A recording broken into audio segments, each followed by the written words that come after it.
Very good morning, students. Today our topic is Beer-Lambert's law, which is in absorption spectroscopy. We already know basic of absorption of radiation in previous video. In this video, we explain what is Beer's law, what is Lambert's law, what is combination of Beer-Lambert's law, and then applications of Beer-Lambert's law. Okay, here absorption laws are Beer's law, Lambert's law, and deviations present in absorption laws. First one, see Beer's law. Listen carefully. The statement of Beer's law is, when a beam of monochromatic radiation is passed through a solution of an absorbing substance, the rate of decrease of intensity of radiation with thickness of the absorbing solution is proportional to the intensity of incident radiation as well as the concentration of the solution.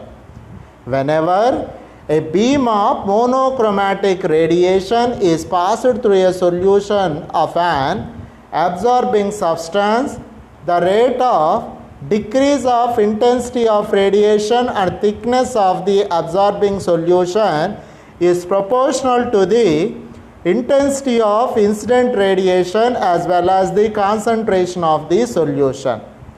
That means minus di by dt is proportional to IC. Minus di by dt is proportional to IC. We should remove proportional constant by using K dash symbol. K dash is the molar absorption coefficient. That's why this is the Beer's law statement, minus di by dt equals to K dash IC. See the terms used in Beer's law, where I equals to intensity of incident radiation passing through a thickness of T of the medium. Intensity of incident radiation passing through a thickness of T of the medium. Thickness is T. Di equals to decrease in intensity of radiation. Minus di by dt equals to rate of decrease of intensity of radiation with thickness of the absorbing medium. K dash equals to molar absorption coefficient. C equals to concentration of the solution in moles per liter or molarity or normality, whatever it is. These are the terms used in Beer's law. Once I repeated that statement and terms, when a beam of monochromatic radiation is passed through a solution of an absorbing substance, the rate of decrease of intensity of radiation with thickness of the absorbing solution is proportional to intensity of incident radiation as well as the concentration of the solution. Minus di by dt proportional to IC. Minus di by dt equals to K dash IC, where K dash is the proportional constant, that is molar absorption coefficient, where I is the intensity of incident radiation passing through a thickness of the medium. Di is the decrease in intensity of radiation. Minus di by dt is nothing but rate of decrease of intensity of radiation with thickness of the absorbing medium. K dash equals to molar absorption coefficient. C equals to concentration of the solution in moles per liter. Next one, see Lambert's law. What is the Lambert's law?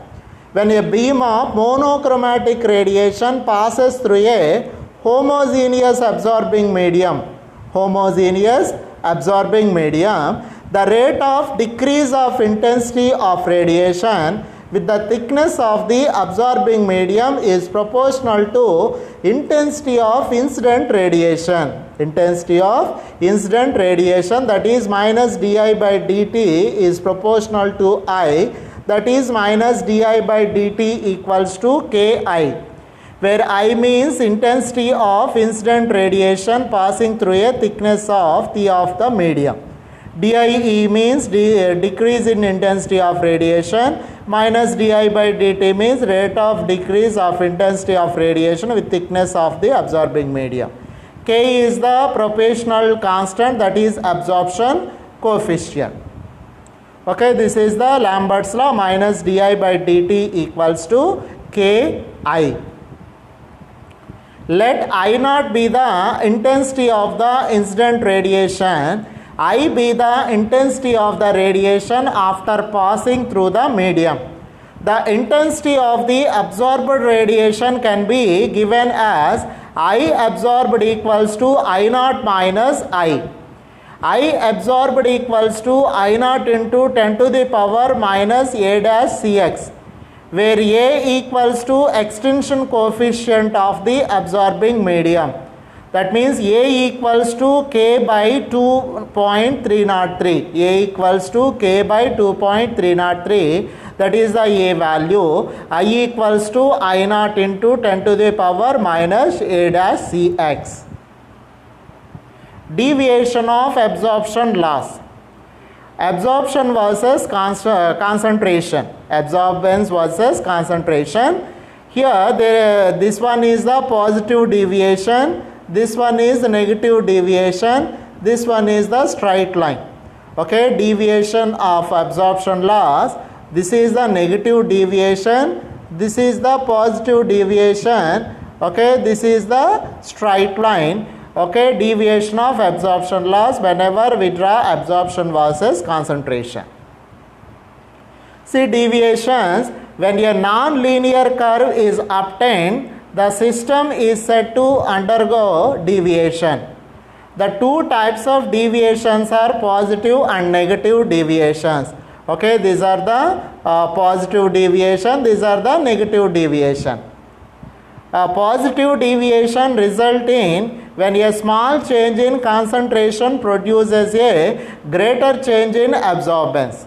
Small change in concentration, greater change in absorbance, we get a positive deviation. Small change in concentration. Concentration is small change, absorbance is greater change, we get a positive deviation. The opposite means the concentration. The negative deviation results when a large change in concentration produces smaller change in absorbance. Okay, large change in concentration, small change in absorbance. Okay, large change in concentration, okay, small change in absorbance, we get a negative deviation. These are the deviations observed in graph. Some reasons: instrumental deviations, stray radiation, improper slit width, fluctuations in single beam and monochromatic light is not used. These are the instrumental deviations: stray radiation, improper slit width, fluctuations in single beam and monochromatic light is not used. Physiochemical changes in solutions, factors like association, dissociation, ionization, that is change in pH, faulty development of color, that is incompletion of reaction. Faulty development of color, that is incompletion of reaction. See, limitations of Beer-Lambert's law. Only applicable to monochromatic radiation. Beer-Lambert's law is only applicable to monochromatic radiation. Non-linearity arises at high concentration. Non-linearity arises at high concentration. Chemical and instrumental factors which causes non-linearity. Chemical and instrumental factors which causes non-linearity. Deviation in absorptivity coefficient at high concentration. Scattering of light due to particulates in sample. Fluorescence or phosphorescence of the sample. Fluorescence or phosphorescence of the sample. Change in the refractive index or retention time. Shifts in a chemical equilibrium. Non-monochromatic radiation. Stray light. These are the limitations of Beer-Lambert's law. Now see applications of the Beer-Lambert's law. Analysis of a single analyte, that means measure absorbance of a series of standard solution. Plot a standard curve, should be a straight line. Measure absorbance of unknown samples. Use standard curve to measure concentration. A equals to epsilon by C, that is the Beer-Lambert's law. A equals to epsilon by C. Assumptions: at fixed lambda and L, epsilon is constant for a given solute. The chemical matrix of these standards is the same as the sample. These are the absorption versus concentration Beer-Lambert's law. A equals to epsilon by C. This is the Beer-Lambert's law formula. Analysis of a single analyte only. Measure absorbance of a series of standard solution. Plot a standard curve should be a straight line. Measure absorbance of unknown samples. Use standard curve to measure concentrations. Okay, these are the main applications of the Beer-Lambert's law. Okay, that's enough. Beer's law, Lambert's law, combination of Beer-Lambert's law. There are deviations present in Beer-Lambert's law. What are the deviations? Okay, that's enough, students. Thank you for listening. This is the Beer-Lambert's law in absorption spectroscopy. Thank you, students.